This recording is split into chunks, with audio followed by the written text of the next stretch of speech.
Alrighty, guys, today is a pretty monumental day in terms of, I guess, our Defenders Saga rewatch on the Access Blockbusters Pod, the Access Blockbusters YouTube channel, because we are officially over halfway with the Defenders Saga rewatch. And honestly, that happened pretty fast. I know we started this in, I want to say, March, when Daredevil Born Again Season 1 came out, and March, admittedly, is a long time ago. That was about 5.5 months ago.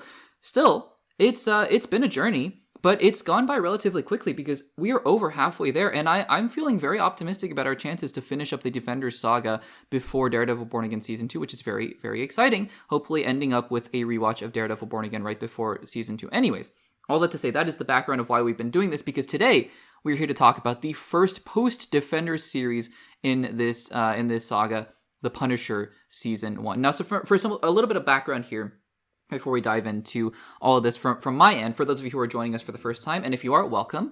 Thank you so much for joining us. We have entire segments made about every single other season of the Marvel television show up until this point in release order. So Daredevil Season 1, Jessica Jones, Daredevil Season 2, Defenders, Iron Fist, Luke Cage, and now we are heading into Punisher.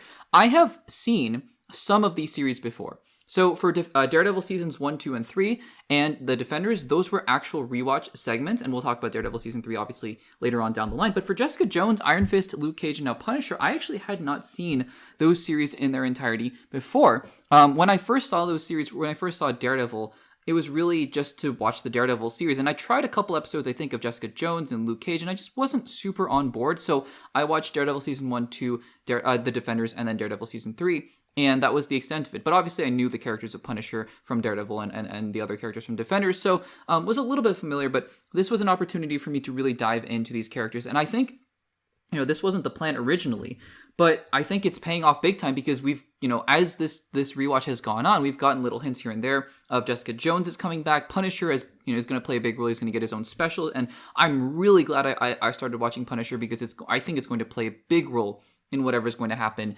in the Punisher special. So I'm very excited and very glad that I'm doing this. So that is the background here. For Punisher Season 1, I hadn't seen it before. And I knew next to nothing about what the show was going to be, other than I knew actually that Ben Barnes was going to be in the show as Jigsaw. I had no idea who he was or what his deal was, or even if what his name was. That I didn't know his name was Billy Russo, but I knew that Ben Barnes was going to be in Punisher as Jigsaw, and that was the extent of it. So obviously we're going to get into some details about the plot here. This is a look back segment, if you will. Not quite a rewatch, but a look back segment. And so here we go. Now, Punisher is an interesting character.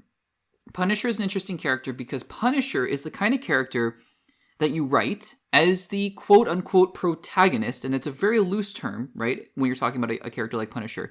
But make no mistake, and if written well, this is what Punisher should convey to the audience member. Punisher, while being the character that often is on the, how do I say this, not the right side necessarily, but on the side where he is defeating people who are arguably worse, although he does some heinous, terrible things himself. Make no mistake that Punisher, Frank Castle, I won't go as far to say, because this is getting into very dangerous territory and very generalized territory. I'm not going to go as far to say that Frank Castle is not a good person, because that, again, opens up a whole can of worms. But Frank Castle does not do good things. Frank Castle does some very, very, very heinous things in his pursuit of justice. And when you write a character like that, I think that if done well, it is supposed to make you very conflicted. Because while I can say that Punisher Season 1 is the closest I've gotten to even dethroning Daredevil Season 1, which to my, up until this point at the very least, is still my favorite of the series, of the 7 seasons of television that we've watched so far. Daredevil Season 1, I just think it's unmatched still. But the Punisher gets close. And I say this in a very different way, because Daredevil, Matt Murdock, what makes Matt Murdock such an interesting character to pair with Punisher whenever they're on screen together is that Matt Murdock himself is also kind of morally ambiguous sometimes. He has this line, of course, with no killing, but I mean, he also just beats up people and does some things where it's all about, where do you cross that line? Like, right, where do you draw that line, rather? And Matt Murdock himself, it's a very interesting character, but Frank Castle drives him forward and takes it another level entirely, because he is just out here really, really going after people and killing them in just the scariest ways. So from a, how do I say this? From a story perspective, from a story perspective, from a character building perspective, from an engagement perspective, I really think Punisher season 1, it's outstanding in terms of its story, but it is hard to watch. It is hard to watch because Frank Castle is a character where you root for him to get his justice, but you're also cringing every other scene at the same time of what he's able to do, especially those last 3 to 4 episodes of The Punisher. What he does is, what he does to Rollins, what he does to Russo at the end of it. Any other show, right, where this is a character and you're watching this happen, you are going, oh my gosh, this is the villain. This is the scariest villain I've ever seen. Another character like this, it's Homelander, right? Like, for example, you watch Homelander do things like that and you're like, oh, of course he's the villain, right? Which is crazy because in this world today, there have been people, the creators of the series The Boys have gone out and said, no, you are not meant to emulate Homelander. He is a crazy, terrible person. In the same way, you're not meant to emulate Frank Castle, even though he is the protagonist. And I, again, say that very loosely. He is the main character of this show. Now, obviously, there are redemptive qualities to Frank Castle, and there is a reason why characters like Billy Russo or William Rollins are meant to be seen as worse than him. But it's hard to watch because, you have to draw that line. And I fear that in today's world, there are people, and you kind of see this actually in Daredevil Born Again. Now that I watched the series, you can kind of see where these Punisher fanboys are coming from. You can see where people in this today's society want to emulate somebody like Frank Castle. And that's where the character of Lewis comes into play, right? Because while that was more of a subplot earlier on in this season of television, the character of Lewis is meant to kind of be an indictment on this, of there are people who will look at Frank Castle and try to emulate what he does, and that is not the lesson you are meant to take away from this, not at all.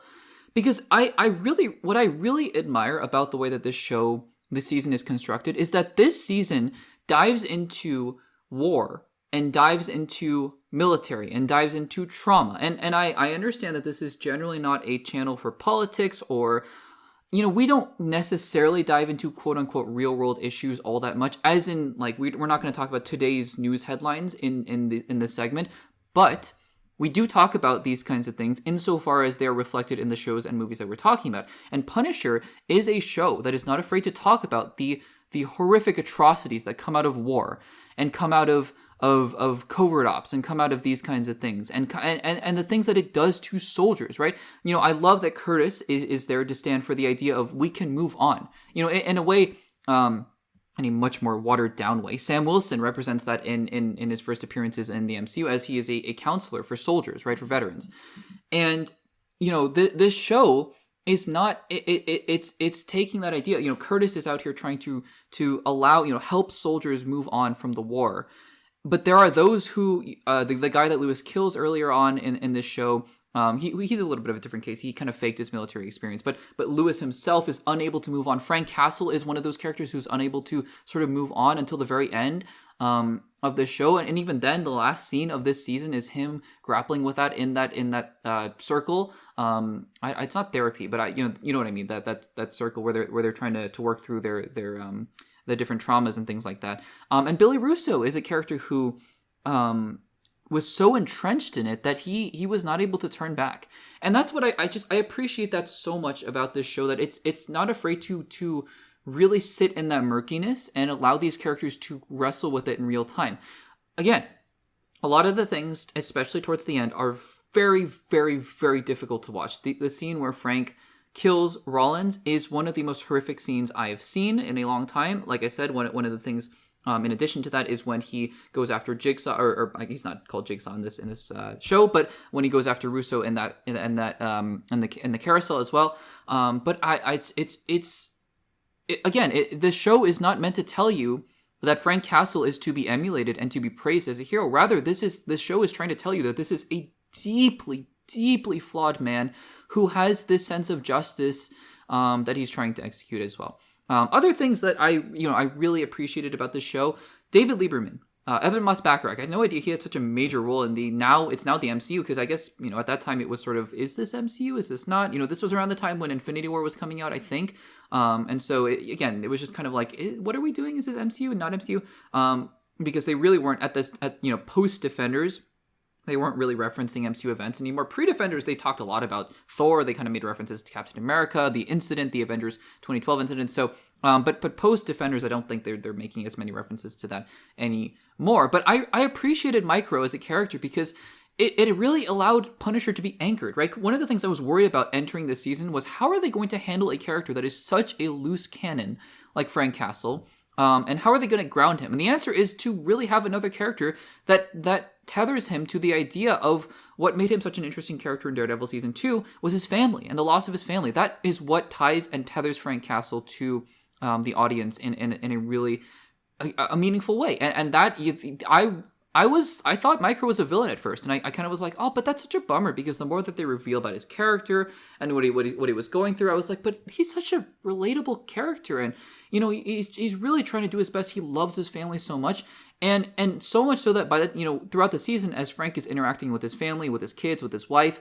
and there's that scene where Sarah, his wife, David's wife, tries to kiss him and kiss Frank rather, and I was like, no, please don't go down this route, because I think a lesser TV show would have gone down the route of, Frank and Sarah have this romance, and how does Frank feel about that? He feels conflicted because of his dead wife, and David kind of hates him.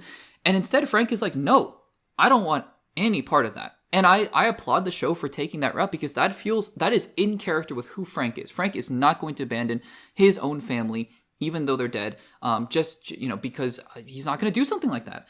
And I really appreciate that. I love how they're able to get back together at the end of the show. I'm sure in Season 2, I haven't seen Season 2, I don't know what's going to happen in Season 2. Again, I didn't even know Eben Moss-Bachrach was in this show. I knew that he had some role in the Netflix series, but I didn't know that, so good for him, playing two MCU characters like that. But, I'm sure he's going to get into some trouble in Season 2, and we'll go from there. I even appreciate, I liked Madani as well. I thought that she was a good character, because I think that some of these sort of side characters have a tendency to kind of be one note and flat. I felt the same way, or I felt that way rather, about Simpson in Jessica Jones Season 1. I thought this is kind of a flat character that, he has his needs and he's taking those pills and whatnot, but it's like, whatever, I didn't feel a whole lot about that character, but I thought Madani was, while she wasn't the central character, obviously, she was given a lot to do. And honestly, one of the things I appreciate most about this show as well, because again, there are things that I don't love about the show as well. It's not a perfect show in my opinion. Part of the reason that I'm not going to make it, number one over Daredevil Season 1 is because it's hard to watch. It deals with difficult things, and not saying that every show or movie that I need to watch has to be the easiest thing and the most, light and joyful and bubbly thing ever. No, nothing like that. But there is something to be said about having a show where it's like harrowing, some of these scenes. But a couple other things that I think that Billy Russo as a character has more room for growth. I'm not saying that as a good or a bad thing necessarily. I think that we'll get more exploration of him in Season 2. That's just my guess. That's just my assumption. But I think that him as a character, there's a lot left to be explored from him. And certain points, it sort of feels like, sure, we get that they were best friends in the military and whatnot, but I think we get more hints to this later on. I think that one scene of him, the flashback where he's at the carousel the night that Frank's family is killed, I think that speaks much louder than any of the other scenes where they talk about their backstory together. So I think that there's room for him to develop, but I do think that it was satisfying the way that they confronted each other at the end. It had to be the two of them. I agree with that. I think Rollins as a character to me was the least interesting part of the show. I understand. Sometimes, truth is stranger than fiction, right? So there is that saying. I get that there are people who are as unhinged as he is towards the end, where he's just screaming and he's blood on his hands and he's beating up Frank. I get that there are real people like that out there. The way that it was portrayed on screen, though, he just felt so generic as a character to me, honestly, that I could have done without the whole Agent Orange sort of subplot. He almost reminded me in a way of Alexandra in Defenders, where by the time you're 3/4 through the show, you're kind of like, oh, really? You're still hanging around and just kind of talking and saying evil things. And, for Alexandra, they kind of got rid of her because they were like, no, Elektra is the real villain of the show, which is fair. I think that she was better at that. And I kind of wish that they did that fully with Billy Russo, and they didn't say that until the second to last episode. But I digress. Loved seeing Karen in there. I think that their relationship is super interesting. It makes that moment at the end of Daredevil Born Again Season 1 even more poignant, the way that he is, he listens to her because he really cares about her in a way that he doesn't care about a whole lot of other people. And I think, most of all, I also really liked how each episode Each episode felt important. And I think that that's something that, you know, I've said this before, even shows that even seasons that I've really loved, like Daredevil Season 2, it felt like two different seasons competing for space. I think that Luke Cage Season 2 very much felt like that. This show has subplots, right? The Lewis storyline kind of goes on for maybe 4 or 5 episodes out of the 13. The Billy Russo storyline doesn't really pick up until the end, maybe like episodes 8 through 13, 9 through 13. Rollins kind of pokes in and out there. Micro is the big focus of the first few episodes. But this to me feels more in line with a season of television where there is very clearly an underlying story that's going on about him trying to uncover what happens with Cerberus. And that's where he runs into Billy and Rollins and whatnot. That is the underlying story that culminates with him against Russo. But also, there are different subplots that fit into that don't necessarily take up the entirety of the show. And it doesn't feel like, oh, you just cut the season in half, or you made 2 seasons of television in one. I really appreciated that. And some of the choices that each individual episode decides to make, for example, I think episode 10 might have been my favorite one. Is it 10 or 11? Where it's confined to that building, that hotel room, I think, or that hotel building. And it's kind of told out of order. And it's done in a very intuitive way where it trusts the audience to understand what's going on. I really appreciate that. So overall, guys, The Punisher, it's a show where I was surprised because I am not somebody who likes war movies generally. I don't love stuff about violence and military and war generally in fiction. That being said, the way that they handled the subject material, it was not afraid to really dive into the darkness, the brutality, the messiness of it, and tell the audience that, look, these characters are messed up. I would have been, I think, much more alarmed if I saw an entire season of a show where Frank Castle was just killing people and the show was like, look at how cool this is. I would have been terrified by that and would have really, really, really disliked that. So I think that the way that they handled all of this stuff, it makes for a very compelling season, if not a very hard to watch season of television, but a very compelling one nonetheless. Guys, that was my, I guess, first time watching, but I look back on The Punisher Season 1. Next up on the queue is Jessica Jones Season 2. Very interested to see where this show picks up post Defenders, but we will get to that when we get to that. Guys, let me know what you thought about all of this. Let me know what you think about The Punisher in the comments down below.